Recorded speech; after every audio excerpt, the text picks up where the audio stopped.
Hallo almal en welkom by vandag se les. In vandag se les gaan ons 'n bietjie hersiening doen oor die skryf van die opsomming.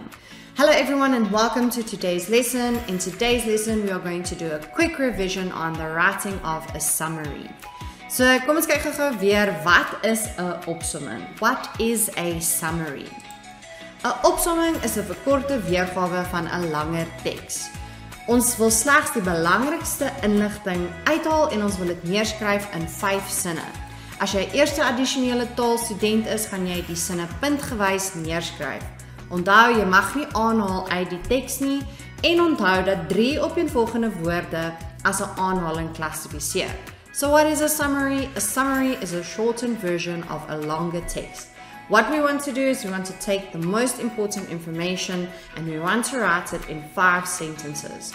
If you are a first additional language student, this means that you will need to write the sentences in bullet points or number them from 1 to 5. Remember, you are not allowed to quote from the passage, and also remember that 3 consecutive words classifies as a quote.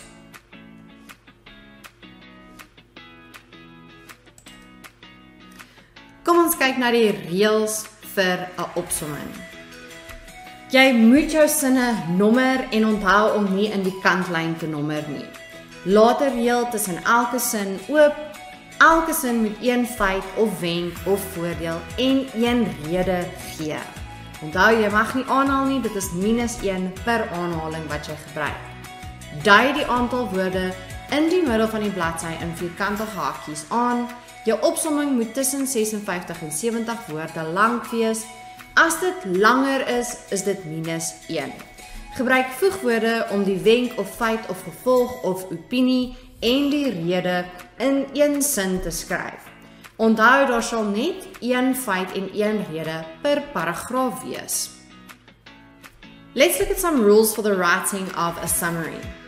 You must number your sentences, so you will number them from 1 to 5. Please don't number in the left-hand margin. Write on the right-hand side of the left-hand margin. Leave a line open after each sentence.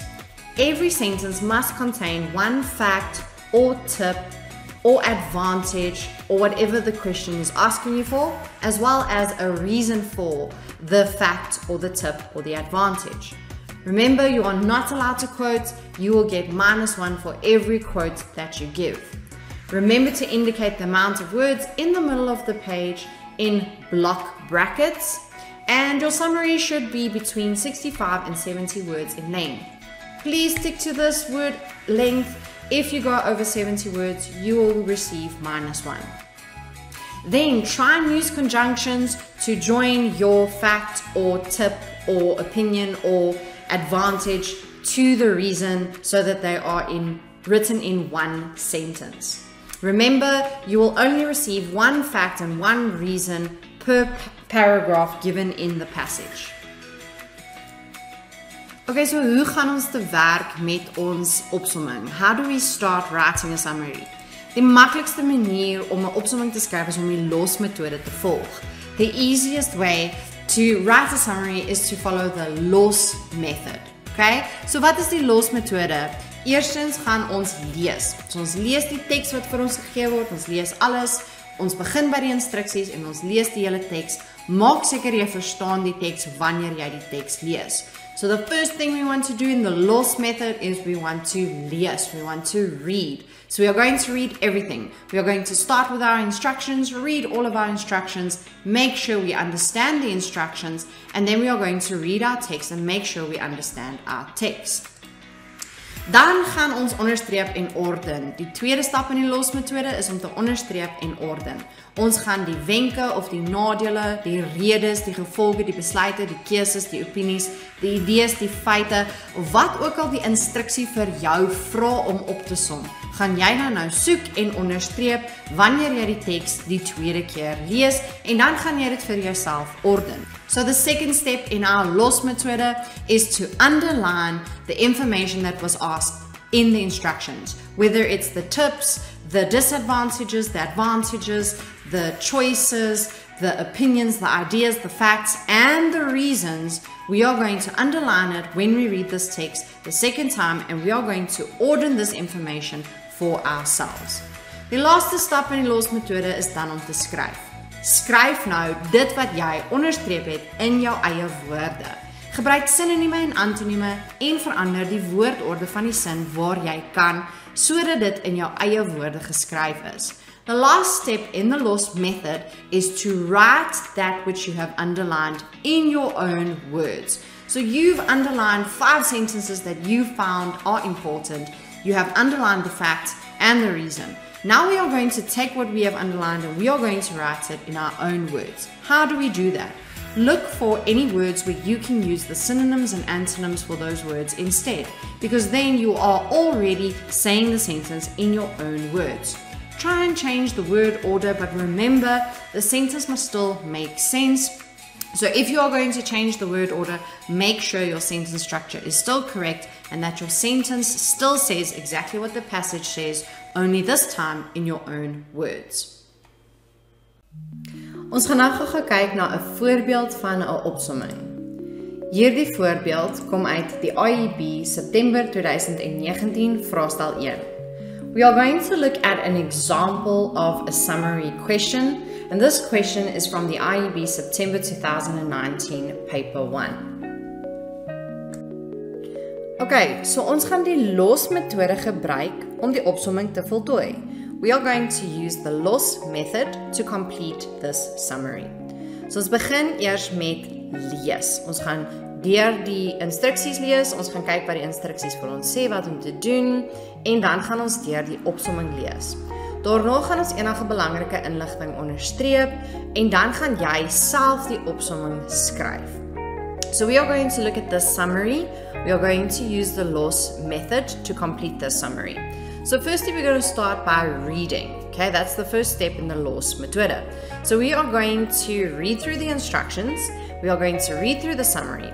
Then our second step is to underline all the important information, and then you are going to write your own summary based on the information that we've highlighted. Kom ons begin. Hierso by my instruksies sê dit, bestudeer die onderstaande teks. Som dan 5 leerders se opinies oor hulle boeke, puntgewys in jou eie woorde op. So the summary is asking us to summarize the 5 learners' opinions of their books in bullet point in your own words. Okay. Noem watter boeke hulle gelees het. You have to mention which books they read. En sê waarom hulle van die boek gehou het. Okay, so firstly you have to mention what book they read, and secondly you have to mention why they liked that particular book. Dan sê die instruksie verder begin elke keer met die leerder se naam in jou opsomming. Byvoorbeeld Daisy het. So they want us to start with the learner's name every time that we say which book the student read and why they liked it. We are going to start with the student's name. So we are going to say Daisy het. Jou opsomming moet 70 woorde lank wees. So the requirement, the length of this summary needs to be 70 words in length. And then they've given you a remember, onthou. Skryf 'n woordtelling aan die einde van jou opsomming neer. You must include a word count at the end of your summary. Moenie direk uit die teks aanhaal nie. Do not quote directly from the passage. Jy sal gepenaliseer word as jou opsomming te kort, met ander woorde minder as 60 woorde, of te lank, meer as 80 woorde is. You will be penalized if your summary is too short, in other words, less than 60 words, or too long, in other words, more than 80 words. So you have to make sure you stay between the 60 and 70 mark. Do not go over 80 words, so there is a bit of leeway, but try not to go over 80 words because you will be penalized for that. Elke hoofpunt moet slegs 'n sin bevat met die boek wat die leerders gelees het en waarom hulle van die boek gehou het. So here it's giving you a clear instruction that says Each point that you write down should only contain a sentence with the name of the book that the learner read, as well as the reason why they enjoyed the book. En dan sê trek 'n streep deur jou beplanning. So as jy beplanning doen, onthou om 'n streep deur jou beplanning te trek, anders merk die juffrou dalk jou beplanning en jy kry dalk minder punte en juffrou het nooit jou finaal raak gesien nie. So it's very important that when you do your planning, remember to draw a line across your planning so that the teacher knows which version is your planning and which is your final, and so that she doesn't end up marking your planning and you get less marks than what you could have gotten. Alright, nou gaan ons die teks lees. We are now going to read the text. Nou, vir die doeleindes van hierdie les gaan ek deur die teks lees en ek gaan die belangrike inligting onderstreep. Maar onthou, in jou eksamen of toets gaan daar genoeg tyd wees vir jou om eers alles deur te lees. En dan wanneer jy dit 'n tweede keer lees, gaan jy eers jou belangrike inligting onderstreep. For the purposes of this lesson, I'm going to read through the passage and start highlighting or underlining important information that I want to use in my summary. But remember that when you write your test or exam, there will be enough time for you to read the summary first and read the instructions and the summary completely. And then you are going to read it a second time, and the second time you read it, you are going to underline the important information that you want to use in your summary. Goed, kom ons lees. Die onderwyser praat met die leerders en sê: "Julle moes 'n boek hierdie jaar op julle eie gelees het. Vandag gaan ek julle vra watter boek julle gelees het en wat julle van die boek gedink het. So, Daisy, vertel vir ons wat jy gelees het en hoe jy oor die boek voel." So the teacher is talking to the students and he said, "This year you had to read a book on your own, in your own time. Today I'm going to ask you which book you read and what you thought about the book." And the teacher then asks Daisy to tell them about her book and how she felt about her book. So Daisy says, "Die boek wat ek gelees het was Lien se langstaan skoene." Okay, so she read Lien se langstaan skoene. Lien was 'n inspirerende karakter. Now immediately she's given me the impression that she really found inspiration in this character. Ek het dit gelees want dit is deur dieselfde skrywer wat ons voorgeskrewe boek Hoopvol geskryf het. So she's also saying that she read this book because it's written by the same writer that wrote their prescribed book for school. So what I'm taking from Daisy's statements is that she read Lien se langstaan skoene, and I think she liked this book because of the inspiring main character. She enjoyed this book because of the inspiring main character. Dan vra die onderwyser sê goeie keuse, Mello, wat het jy gelees? En Mello sê, my keuse was Willem Poprok, want my vriend het my vertel die boek gaan oor rugby. Al was dit nie net oor rugby nie, het ek dit geniet, want dit wys dat daar niks verkeerd met kunstige seuns is nie. So Mello says he read the book Willem Poprok, and it was actually his friend who introduced him to the book because his friend told him that it was about rugby. But he enjoyed the book because it wasn't just about rugby. Even though it had a lot of rugby in it, he enjoyed it because it also shows that there's nothing wrong with being an artistic boy.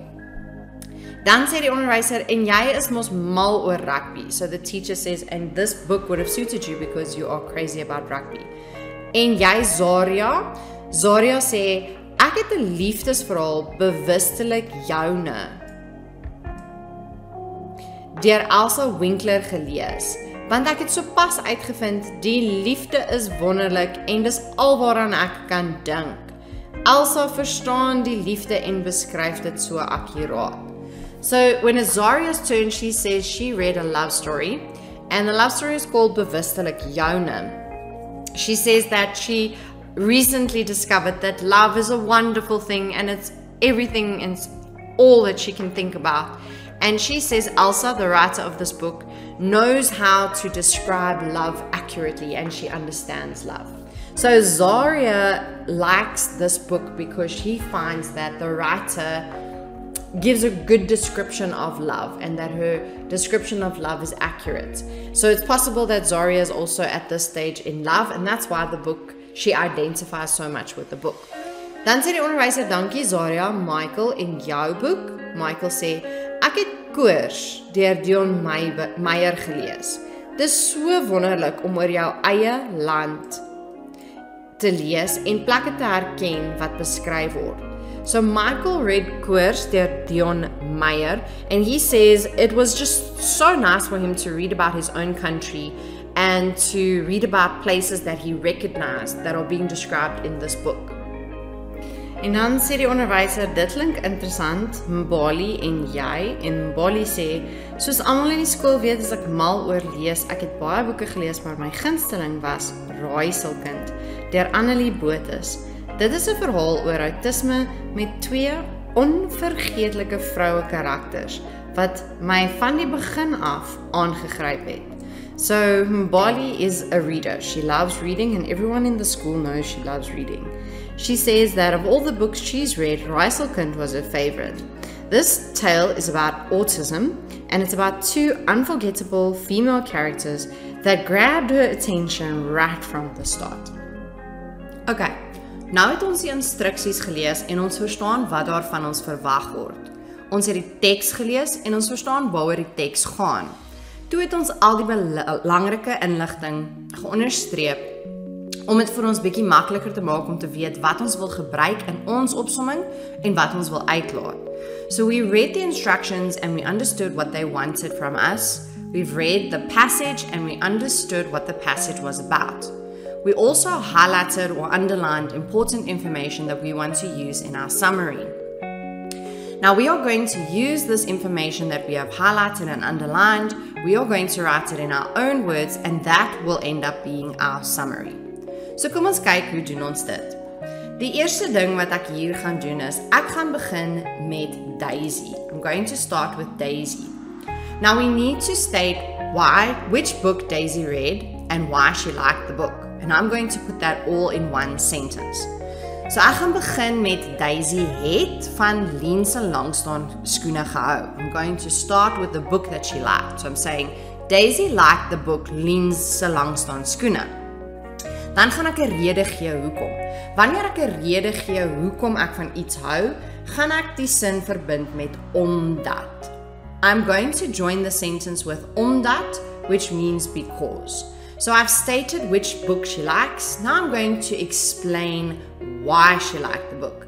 Nou as ek kyk na Daisy se woorde, sien ek sy sê Lien, die hoofkarakter, was baie inspirerend.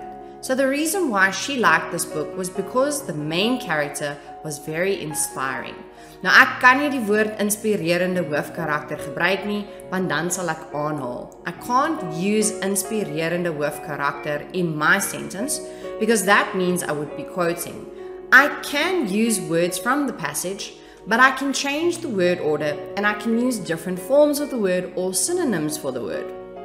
So, if you can think of a synonym for the word inspirerend, you can use that.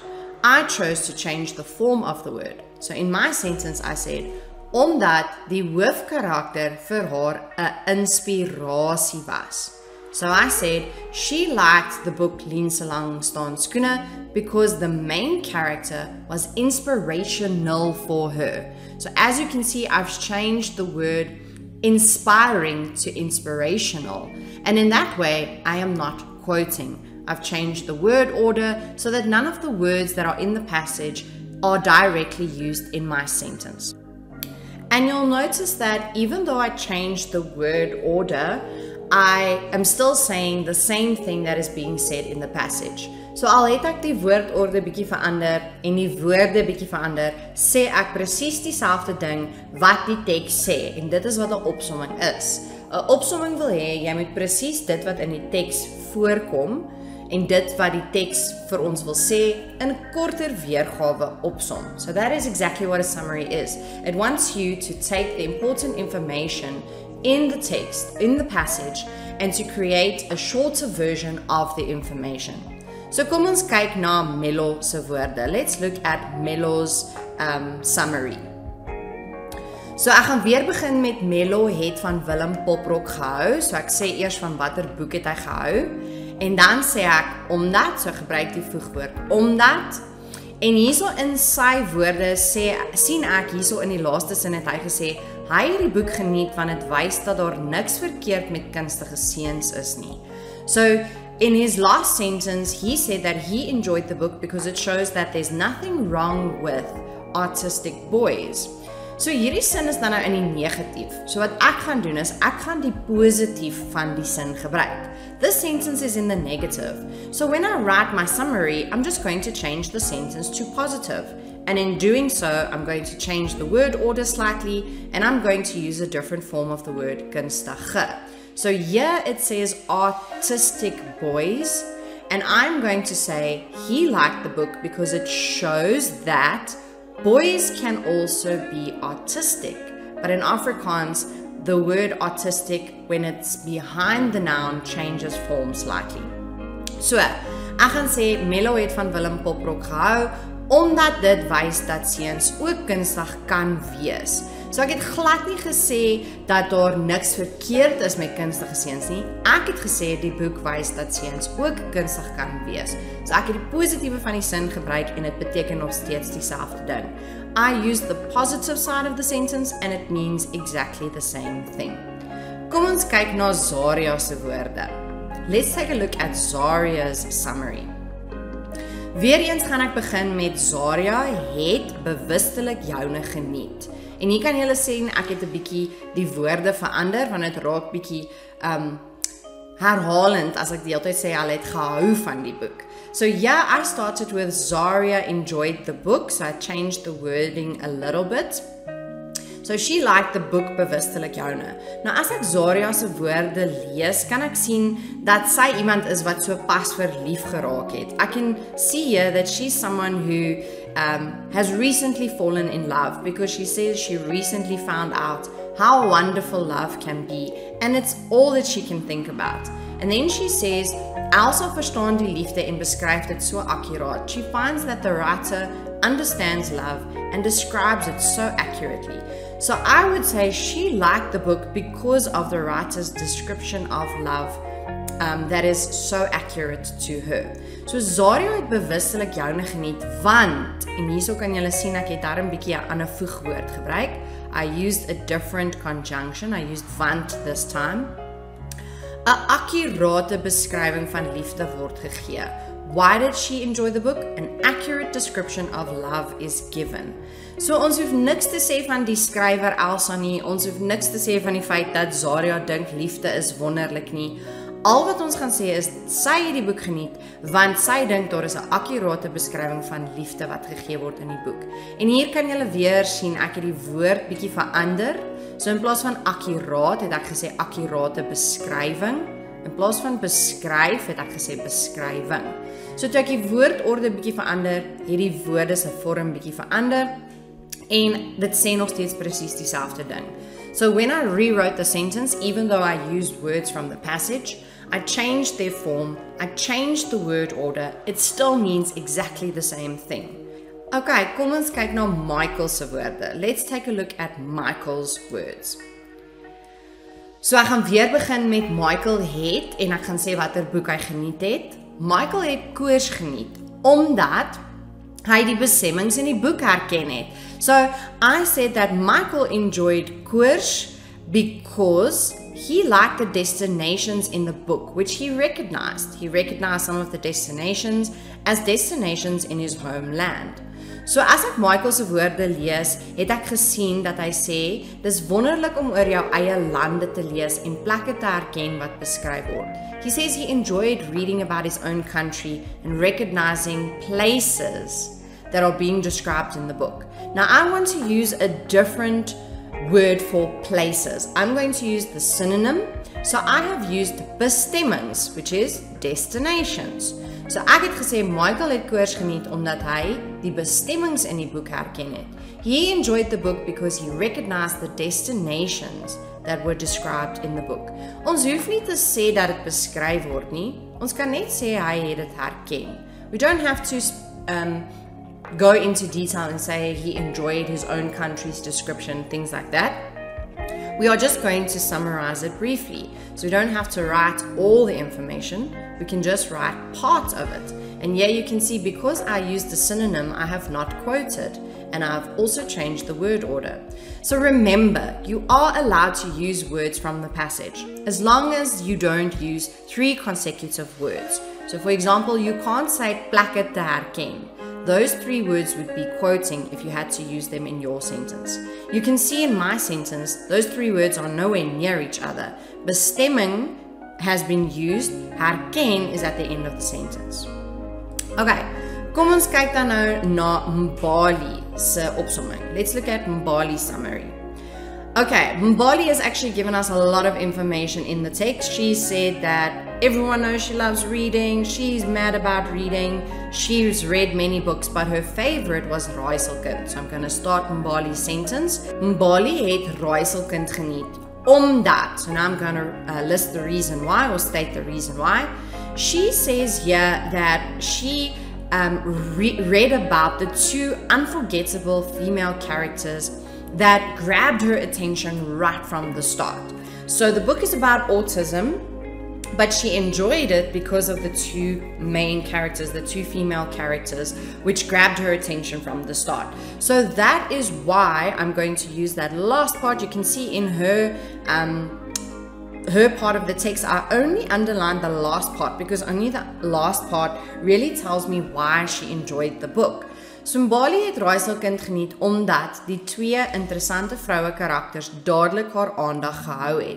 Remember, you are allowed to use words from the passage, but make sure that you aren't using more than 3 consecutive words in a row, because that would be quoting, and change the words a little. So instead of onvergeetlike, I've used the word interessante. She found them interesting.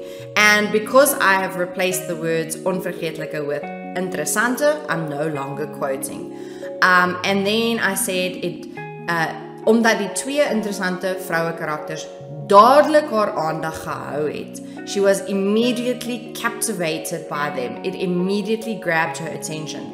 So instead of aangegryp, which is captivate, I said they immediately grabbed her attention. They immediately held her attention. And in that way, I have used different words to describe the exact same information. Alright, then the last thing we want to do is we want to include our word count. If you add up all the words in this passage or this summary of mine, you will see that it adds up to 67, which is perfect because it's just under the 70 mark, but it's not below the 60 mark. And if I had to add a few more words here or there, I would be able to do that to get me my 70 words. But at this stage, this word count is absolutely perfect. Okay julle, ek hoop hierdie wenke het julle gehelp en ek hoop julle kan dit gebruik die volgende keer wat julle 'n opsomming en 'n vraestel of 'n eksamen kry. I hope that these tips and tricks help you so that the next time you see a summary in exam or a paper, it will be easy for you to do them. So what I need you to do now is to go and practice your summaries. Gaan oefen nou jou opsommings.